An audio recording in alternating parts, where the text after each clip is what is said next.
विद्यार्थियों, बीए प्रथम वर्ष की इस कक्षा में आपका एक बार पुनः स्वागत है। हम आज आपके सामने कबीरदास की भक्ति साधना के पदों पर चर्चा करेंगे। जैसा आपको पता है कि कबीरदास निर्गुण संत काव्यधारा के कवि थे। निर्गुण संतों में वे कवि आते हैं जो ईश्वर के निराकार रूप में विश्वास करते हैं और ब्रह्म की इसी रूप की आराधना की बात करते हैं। इस काव्यधारा के प्रमुख कवियों में कबीरदास सर्वाधिक उल्लेखनीय और महत्वपूर्ण संत कवि हैं। भारतीय समाज धर्म के जिस कर्मकांडी और पाखंडी रूप से आक्रांत था, उसमें अनेक प्रकार की विसंगतियां आ गई थीं। संत कवियों ने सादा जीवन, सहज जीवन, सामूहिक जीवन, सदाचारी जीवन, परोपकारी जीवन जैसे मानवीय तत्वों पर जोर दिया। इनकी दृष्टि में ईश्वर निराकार, निर्गुण और सर्वव्यापी है। आत्मा उसी का अंश है तथा शुद्ध आचरण और सहज साधना द्वारा आत्मा और परमात्मा का मिलन हो सकता है। इन संत कवियों ने अंधविश्वासों, धार्मिक पाखंडों और कर्मकांड का खुलकर विरोध किया।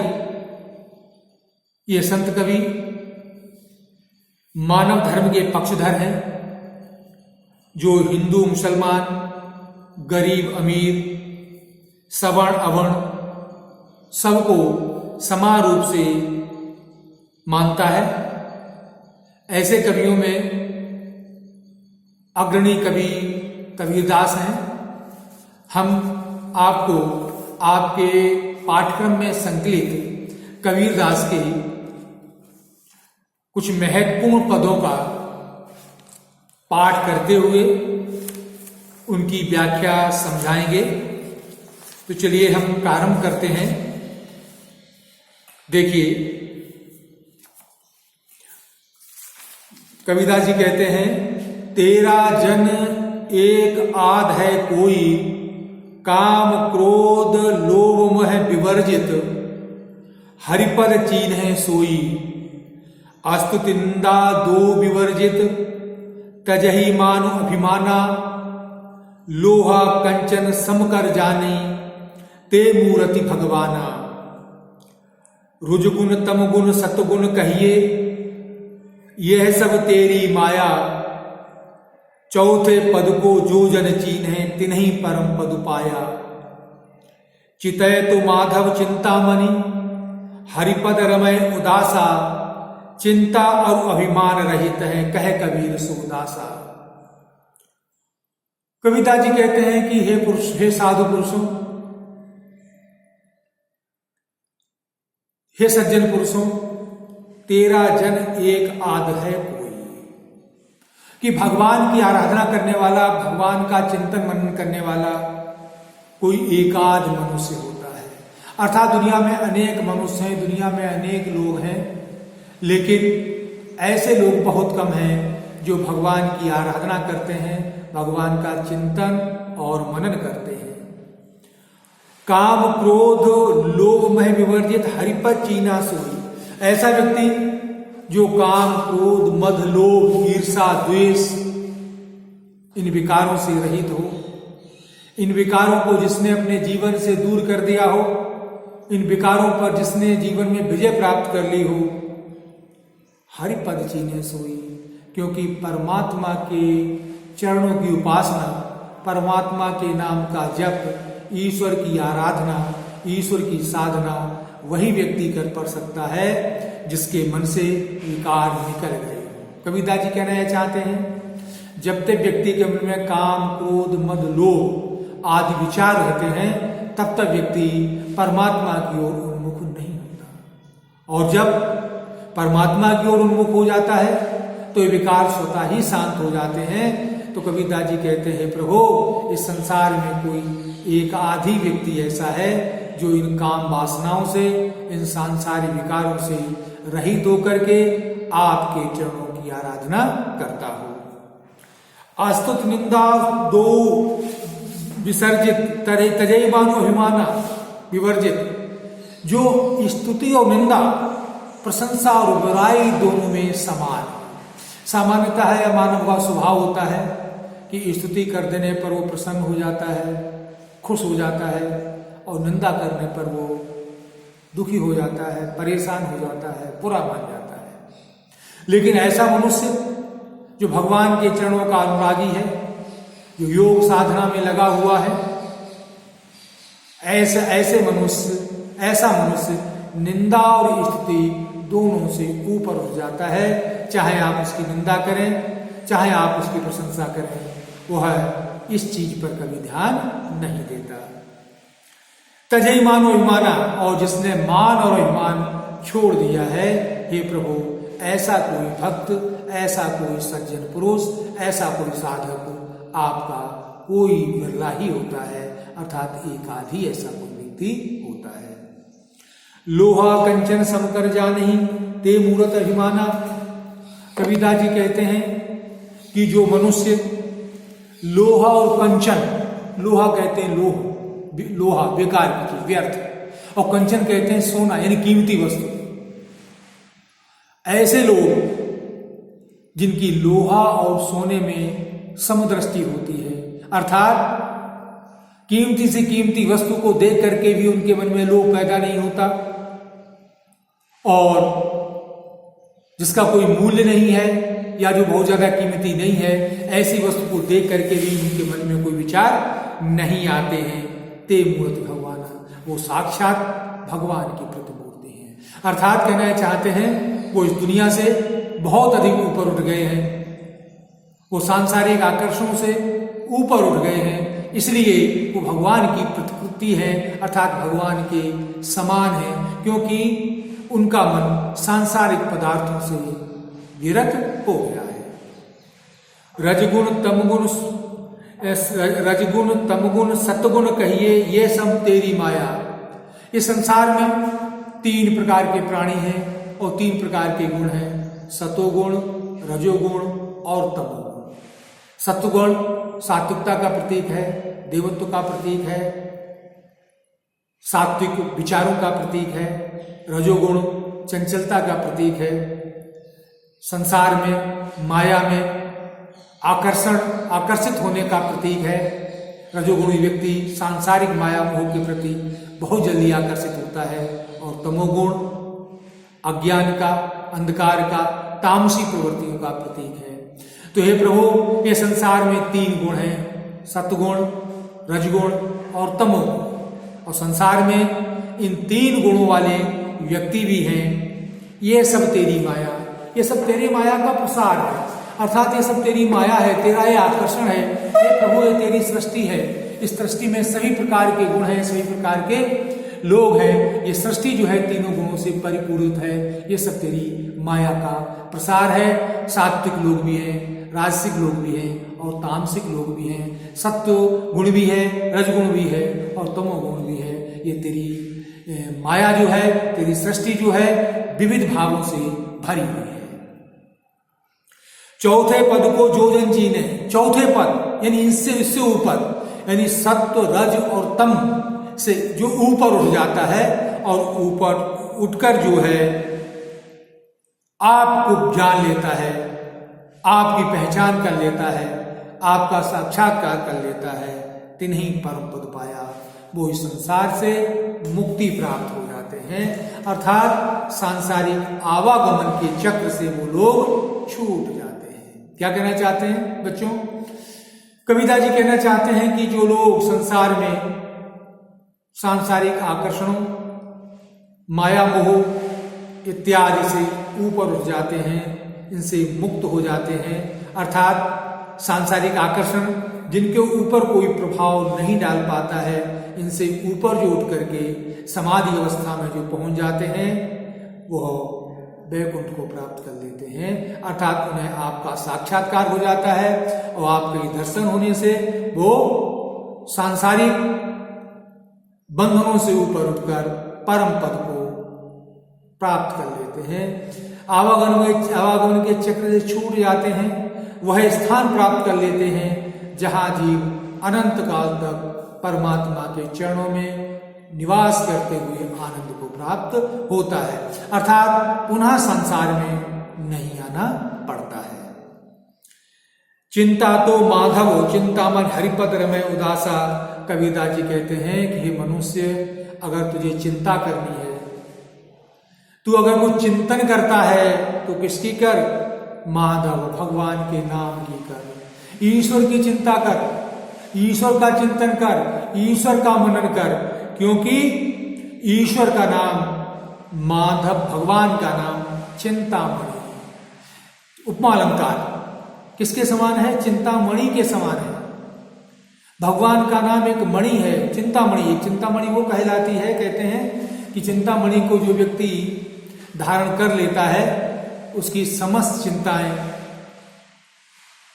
नष्ट हो जाती हैं, उसकी समस्त चिंताएं दूर चली जाती हैं, उसके समस्त कष्ट दूर हो जाते हैं। तो ये भगवान का नाम किसकी तरह है? चिंतामणि के समान है। जिस प्रकार कोई चिंतामणि धारण कर ले तो उसके सारे कष्ट दूर हो जाते हैं, वैसे ही जो भगवान के नाम का जप करता है उसके सारे कष्ट दूर हो जाते हैं। हरिपद रमय उदासा, इसलिए हे मनुष्य, तू सांसारिक आकर्षणों से तटस्थ होकर, उदास होकर, सांसारिक आकर्षणों से ऊपर उठकर भगवान के चरणों में अपना मन लगा, क्योंकि भगवान का नाम, भगवान की भक्ति, भगवान के चरणों का आश्रय चिंतामणि के समान है। तेरी संसार की समस्त चिंताएं नष्ट हो जाएंगी। चिंता और अभिमान रहते कह कबीर सुदासा। कबीरदास जी कहते हैं कि हे मेरे प्रभु, जो चिंता और अभिमान से रहित है, अर्थात जिसके मन में किसी प्रकार की चिंता नहीं और अहंकार नहीं है, अर्थात कहना ये चाहते हैं कि जो सांसारिक आकर्षणों से, सांसारिक माया मोह से, काम क्रोध लोभ मद मोह, इन सब से जो मुक्त हो गया है, जिसके अंदर अहंकार नहीं, जिसके अंदर अहम नहीं, जिसका हृदय स्वच्छ निर्मल और पवित्र है, जो अहंकार रहित है, कहे कबीर सोदासा। कबीरदास जी कहते हैं कि हे मेरे प्रभु, वो आपका दास है, अर्थात आपका भक्त है। कबीरदास जी कहना चाहते हैं कि जो व्यक्ति भगवान का उपासक होता है, ईश्वर की साधना करता है, ईश्वर में विश्वास करता है, उसके हृदय में अहंकार नहीं रहता, उसके हृदय में विकार नहीं रहते। तो जिसके हृदय में निर्मलता है, स्वच्छता है, पवित्रता है, अहंकार नहीं है, काम क्रोध लोभ मोह नहीं है, वो भगवान आपका भक्त है, आपका अनुयायी है, आपका चिंतन और मनन करने वाला है। तो विद्यार्थियों, इस छंद में कबीरदास जी ने महत्वपूर्ण बात यह बताई है, उन्होंने यह बताया है कि जब कोई व्यक्ति भगवान की आराधना करता है तो सांसारिक दुर्गुण, काम वासनाएं और सांसारिक आकर्षण धीरे धीरे उसके समाप्त होते जाते हैं, वो इनसे ऊपर उठ जाता है और भगवान के परम पद को प्राप्त कर लेता है। ऐसे संसार में कम लोग होते हैं, लेकिन ऐसे जो लोग भी हैं वो निश्चित रूप से भगवान के भक्त हैं। हे मनुष्य, तू ये चाहता है कि तुझे सांसारिक कष्टों से, सांसारिक माया जाल से मुक्ति मिल जाए और इनसे त्राण मिल जाए, तो हे मनुष्य, तुझे भगवान के नाम का जप करना चाहिए, ईश्वर का तुझे चिंतन और मनन करना चाहिए। विद्यार्थियों, इनमें इस पद में शांत रस है। कबीरदास जी ने भक्ति भावना, आत्म साधना की चर्चा की है। कबीरदास की भाषा सतुकड़ी है, जिसे पंचमेल खिचड़ी कहते हैं, लेकिन सहज है, सरल है, सुबोध है, संप्रेषणीय है और पढ़ते ही हम कबीरदास जी के मंतव्य को अच्छी तरह समझ लेते हैं। अब चलिए हम दूसरा छंद लेते हैं। पहले छंद पढ़ते हैं। पंडित बात बदनते झूठा, राम कहे दुनिया गति पावे, खान कहे मुख मीठा। पावक कहे पावजे दाजे, जल कहे तृषा बुझाई। भोजन कहे भूख जे भाजे, तब तो सब कोई तिर जाई। नर के साथ सुआ हरि बोले, हरि प्रताप न जाने। जो कबूड़ जात जंगल में, बहुर सूरत नहीं आने। बिनु देखे बिनु अरस परस बिनु, नाम लिए का होई। धन के कहे धनिक जो होई, निर्धन रहे न कोई। साची प्रीति बिखय माया सो, हरि भक्तन सो हासी। कहे कबीर प्रेम नहीं उपजे, तो बांधे जमपुर जासी। विद्यार्थी, इस छंद में कविता जी कहते हैं कि केवल भगवान नाम की चर्चा कर लेने से, भगवान को लेकर शास्त्रार्थ कर लेने से, ईश्वर पर लंबे चौड़े व्याख्यान देने से ईश्वर प्राप्त नहीं हो जाता, कोई भक्त नहीं हो जाता। अगर ऐसा होता तो आज सब कोई भक्त हो जाता, क्योंकि ईश्वर को लेकर के लंबी लंबी बातें तो बहुत लोग कर लेते हैं। ईश्वर उन्हें प्राप्त होता है जो साधना के मार्ग पर चलता है, जो आत्म साक्षात्कार के मार्ग पर चलता है, जो दुर्गुणों, छल कपट, काम वासना आदि से जो दूर हो जाता है। कविता जी कहते हैं, देखो, पंडित बाद बदनते झूठा। पंडित मतलब ज्ञानी, पढ़े लिखे लोग, कि पढ़े लिखे लोग व्यर्थ का वाद विवाद करते हैं। बाद में शास्त्रार्थ, बदनते झूठा, कि पंडित लोग यानी ज्ञानी लोग आपस में ईश्वर को लेकर के, परमात्मा को लेकर के जो चर्चा करते हैं, वो सब चर्चा क्या है? व्यर्थ करते हैं, क्योंकि उस चर्चा करने से परमात्मा प्राप्त नहीं हो जाता है। राम कहे दुनिया गति पावे, खान कहे मुख मीठा। अगर केवल कविता जी उदाहरण देते हैं, उदाहरण देकर अपनी बात समझा रहे हैं, क्या कि खान कहे मुख मीठा। खान खान कहने से अर्थात शक्कर, मिठाई मिठाई कहने से मुख मीठा नहीं हो जाता। वैसे ही राम राम कहने से, केवल राम राम कह देने मात्र से किसी को मुक्ति प्राप्त नहीं हो जाती। अगर राम राम कहने से ही मुक्ति मिल जाती तो मिठाई मिठाई कह देने से भी मुख मीठा हो जाता। मिठाई मिठाई कहने से मुख मीठा नहीं होता। उसी तरीके से राम राम कहने से केवल मुक्ति नहीं मिल जाती। मिठाई मीठा जब तक हम मुंह में नहीं खाते तब तक मुंह मीठा नहीं होता। वैसे ही राम को प्राप्त करने के लिए जब तक हम अंतः साधना नहीं करते, जब तक तपस्या नहीं करते, जब तक हृदय को निर्मल और पवित्र नहीं बनाते, तब तक राम राम कहने से किसी को ईश्वर प्राप्त नहीं हो जाता। पावक कहे पावजे धाजे, जल के तसा बुझाई।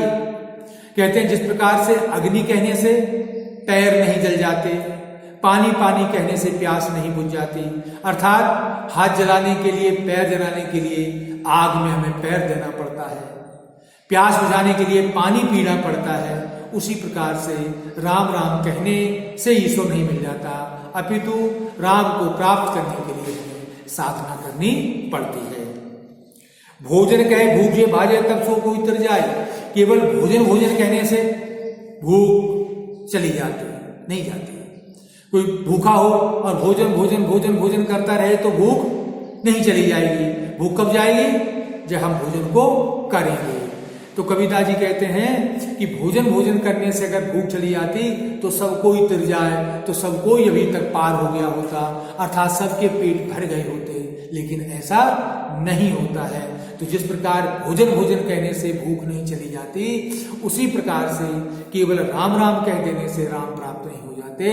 राम को प्राप्त करने के लिए साधना के मार्ग पर चलना पड़ता है, कष्ट तपस्या झेलनी करनी पड़ती है, कष्ट साधना करनी पड़ती है, तब परमात्मा की प्राप्ति होती है। जो नर के संग सुआ हरि बोले, हरि प्रताप न जाने, कि केवल मुख से राम राम करते रहना, अंदर से राम का, मन से राम का चिंतन मनन न करना, ऐसे ही है जैसे कोई तोता मनुष्य से सिखाता है कि राम राम, तोता ही बोलने लगता है। लेकिन वो राम नाम के महत्व को नहीं जानता, राम नाम के मर्म को नहीं जानता, और जैसे ही मौका लगता है पिंजड़े से बाहर आता है तो वो राम को भूल जाता है। अर्थात जिस प्रकार से पिंजड़े में बंद तोता मनुष्य के कहने से या उसके साथ राम राम बोलने लगता है, लेकिन जैसे ही वो पिंजड़े से बाहर होता है, मुक्त हो जाता है, वो राम भूल जाता है, क्योंकि वो नाम को महत्व को नहीं जानता। उसी तरीके से जो लोग केवल मुख से केवल राम राम कहते रहते हैं और अंदर से राम के महत्व को नहीं समझते, तो वे राम को जब तक महत्व को नहीं समझते तब तक राम की वो साधना नहीं कर पाते। बिनु बिनु देखे बिनु अरस परस बिनु नाम लिए का हो, कि जब तक परमात्मा का हम दर्शन नहीं कर लेते, अरस परस स्पर्श नहीं कर लेते, अर्थात जब तक हम परमात्मा की साधना के द्वारा अनुभूति नहीं कर लेते, जब तक परमात्मा हमारे अनुभव में नहीं आ जाता, जब तक ईश्वर की हम अनुभूति नहीं कर लेते, तब नाम लिए क्या हो, केवल नाम लेते रहने से कुछ भी नहीं होता। अर्थात कबीरदास जी कहना यह चाहते हैं कि हम केवल नाम लेते रहें और साधना न करें, सदाचरण न करें, परमात्मा की अनुभूति न करें, तो हमें परमात्मा के दर्शन नहीं होते हैं। इसलिए अगर हम चाहते हैं कि हमें परमात्मा की अनुभूति हो, तो हमें साधना के मार्ग पर आगे बढ़ना चाहिए। धन के गए धनिक जो हुई तो निर्धन होई न कोई, ये कहते हैं कि धन धन कहने से, लक्ष्मी लक्ष्मी कहने से, पैसा पैसा कहने से कोई धन वाला नहीं हो जाता। अगर ऐसा होता तो दुनिया में कोई निर्धन नहीं होता, सबके पास धन होता। इसी प्रकार से राम राम कहने से कोई राम को प्राप्त नहीं कर लेता। राम को प्राप्त करने के लिए साधना करनी पड़ती है, धन को प्राप्त करने के लिए उपाय करने पड़ते हैं। तो जिस प्रकार से धन धन कहने से धनवान नहीं हो जाता व्यक्ति, उसी प्रकार से केवल राम राम कहने से राम की प्राप्ति नहीं हो जाती है। साची प्रीति विषय माया सो हरि भक्तन सो हासी। कबीरदास जी कहते हैं कि जो लोग सच्चा प्रेम तो विषय और माया, विषय वासनाओं से करते हैं, माया से करते हैं।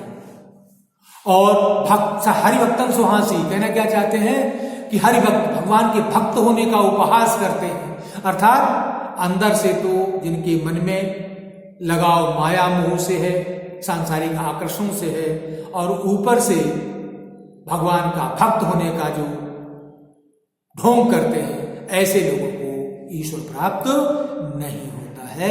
हे मनुष्य, अगर तू ईश्वर को प्राप्त करना चाहता है तो तुझे सच्चे मन से, निर्मल मन से, स्वच्छ और पवित्र मन से ईश्वर की तुझे आराधना करनी होगी। कहे कबीर प्रेम नहीं उपजे तो बांधे जमपुर जासी।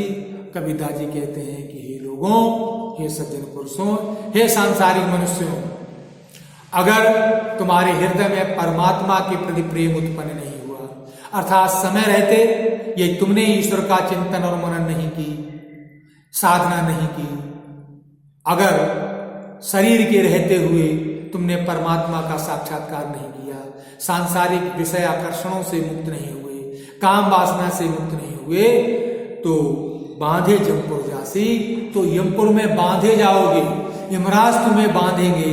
अर्थात यमलोक में जाकर तुम्हें नानाविध कष्ट भोगने पड़ेंगे, अपने कर्मों का फल भोगना पड़ेगा, और बार बार इस संसार में आना और जाना पड़ेगा। इसलिए हे मनुष्य, इस संसार के आवागमन से अगर तू मुक्ति प्राप्त करना चाहता है, तू चाहता है कि सांसारिक कष्टों से मुक्ति प्राप्त हो जाए, तो उस भगवान का, उस निराकार ईश्वर का, राम का सच्चे मन से, हृदय से, स्वच्छ हृदय से निरंतर चिंतन और मनन कर, आत्म साधना कर। आत्म साधना के द्वारा तुझे वो भगवान, वो ईश्वर तुझे प्राप्त हो जाएगा। तो विद्यार्थियों, इस छंद में कबीरदास जी ने इस बात पर बल दिया है कि ईश्वर को प्राप्त करने के लिए साधना करनी पड़ती है, स्वच्छ निर्मल मन से, सांसारिक आकर्षण से ऊपर उठकर आत्म साधना के मार्ग पर चलना पड़ता है। केवल राम राम कहने से राम प्राप्त नहीं हो जाएगा, राम को प्राप्त करने के लिए साधना करनी पड़ेगी। और जब व्यक्ति सच्चे मन से साधना करेगा तो ईश्वर की प्राप्ति हो जाएगी। इस छंद में विद्यार्थियों शांत रस है, भाषा सहज सरल सुबोध है और कबीरदास जी ने ईश्वर की प्राप्ति के मार्ग पर विचार किया है और सांसारिक मनुष्यों को यह बताया है कि कर्मकांड और बाह्य आडंबर से ऊपर उठकर सच्चे हृदय से ईश्वर का चिंतन और मनन करना चाहिए, तभी परमात्मा की प्राप्ति हो सकती है।